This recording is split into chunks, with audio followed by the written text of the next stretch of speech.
America's immigration system is being shaken to its core.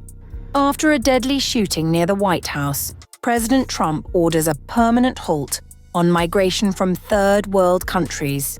The move triggered sweeping reviews, mass suspensions, and a national debate over security, power, and who gets to belong.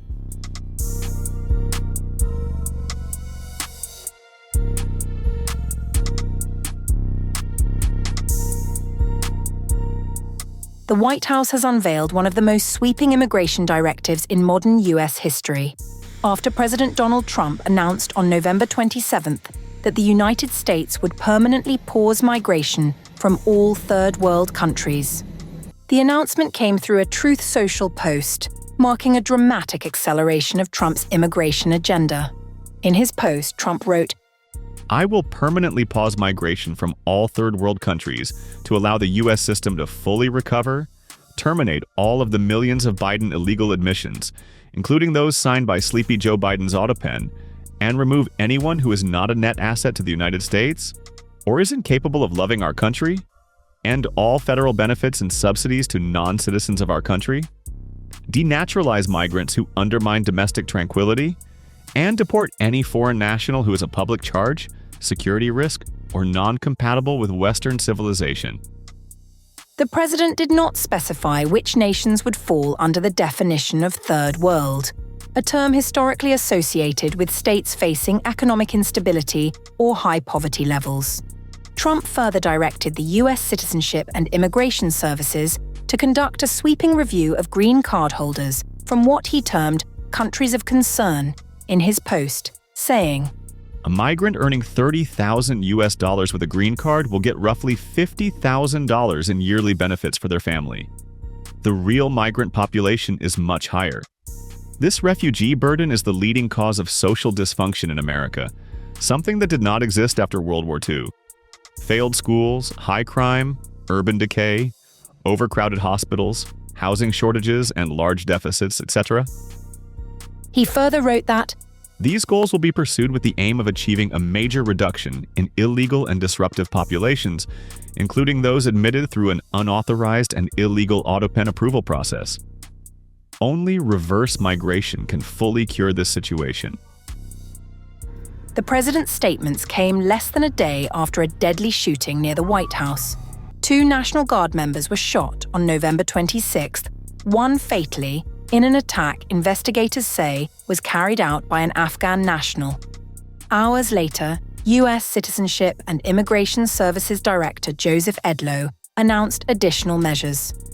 Posting on X on November 27th, he wrote, "At the direction of President Donald Trump, I have directed a full-scale, rigorous re-examination of every green card for every alien from every country of concern." Edlow also confirmed the immediate and indefinite suspension of all immigration requests involving Afghan nationals. On November 28, 2025, he posted again, stating, "The protection of this country and of the American people remains paramount, and the American people will not bear the cost of the prior administration's reckless resettlement policies." Trump has aggressively expanded immigration restrictions since returning to office in January 2025, earlier imposing a travel ban covering 19 countries, including Afghanistan.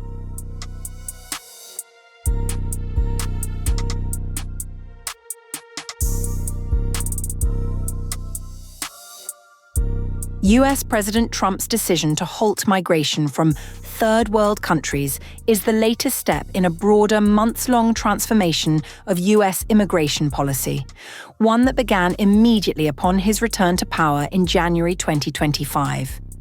In January 2025, Trump declared a national emergency at the southern border. He signed executive orders blocking most asylum claims, ended catch and release, suspended nearly all refugee admissions, and attempted to end birthright citizenship for children of non-residents. The administration also designated several foreign cartels as terrorist organizations, expanding powers for federal prosecution and detention. In early 2025, the White House expanded immigration and customs enforcement authorities nationwide, including permission to conduct operations in previously off-limits sensitive locations, such as schools and churches. The government eliminated the CBP-1 app used for legal border processing, closed regional safe mobility offices across Latin America, and restricted lawful pathways for asylum seekers. This year, in between February-May, Trump invoked the Alien Enemies Act of 1798 to authorize the deportation of Venezuelan migrants. He proposed detaining certain migrants at Guantanamo Bay and initiated plans for the largest deportation operation in U.S. history. The Supreme Court temporarily blocked several elements of these actions, sparking legal battles across multiple federal districts. Now, in the present scenario, the Trump administration revoked hundreds of student visas, terminated funding for citizenship and integration programs, and declared English the official language for federal administrative use. It also restricted legal aid services for migrants in detention, further limiting their access to representation.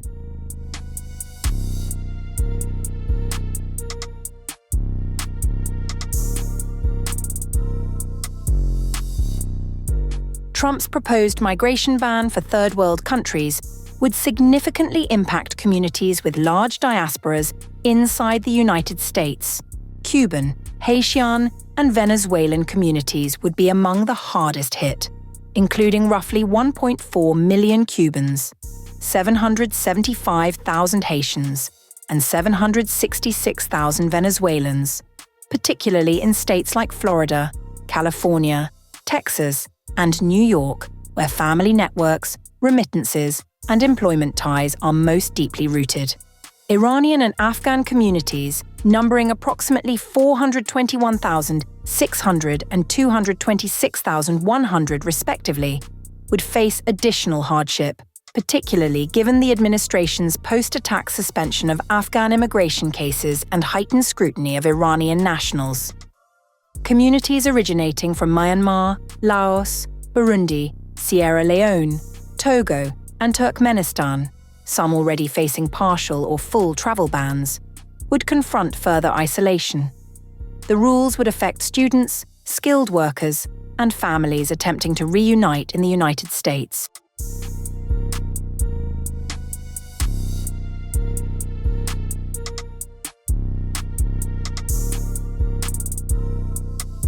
Trump's proposed immigration crackdown could severely impact the US economy, which is already grappling with growing labor shortages across critical sectors. Healthcare, construction, manufacturing, hospitality, and skilled trades are all under pressure from rising demand, an aging workforce, and too few new skilled entrants. Hospitals face the steepest shortfall, particularly in nursing, clinical management, and personal care roles, as job openings far outpace available staff, leaving many states reliant on immigrant workers to keep essential services running. Construction is also strained, with major gaps in plumbing, electrical work, and carpentry threatening housing and infrastructure projects nationwide. Manufacturing continues to lose experienced workers to retirement without enough trained replacements, putting everything from defense production to consumer goods at risk. Hospitality and service industries are still struggling to recover post-pandemic, reporting persistent shortages in hotels, kitchens, and food service, while skilled trades such as welding and masonry face rapidly increasing demand expected to deepen over the next decade. Without new workers, these shortages could slow growth, drive costs higher, and leave vital sectors dangerously under-resourced.